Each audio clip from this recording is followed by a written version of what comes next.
Myšlienkou výstavby fotovoltickej elektrárne sme sa začali zaoberať hlavne z ekonomického hľadiska, keďže cementársky priemysel je energeticky náročný priemysel.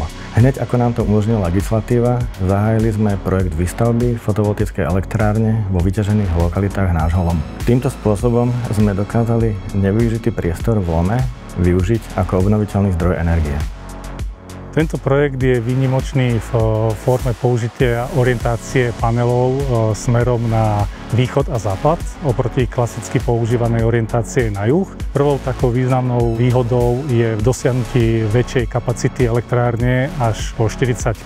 V našom prípade môžeme hovoriť až o 5 MW píkoch. Ďalšou výhodou je rovnomernosť výroby elektrickej energie od skorých ranných hodín a to je aj dôvod, prečo dokážeme až 99% vyrobenej elektriny spotrebovať priamo u nás v závode. Výstavba fotovoltickej elektrárne neprebehla na ornej pôde, ale na brownfielde v revitalizovanej časti lomu po ukončenej banskej činnosti. Aktuálne sa ekonomická návratnosť tohto projektu pohybuje na úrovni 5 rokov. Samozrejme má na to vplyv nejaká cenová úroveň elektrickej energie na spotovom trhu. Kľúčovú úlohu zohrávali partnerstvá, napríklad aj v bankovom sektore. Pri realizácii takejto veľkej investície, kde sa bavíme o rozsahu približne 4 miliónov eur, je nevyhnutné v podstate financovať túto investíciu aj z externého kapitálu.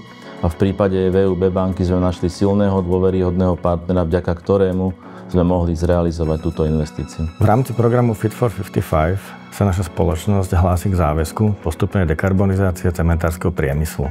Výstavba fotovoltickej elektrárne je jedným z kľúčových projektov na dosiahnutie týchto cieľov.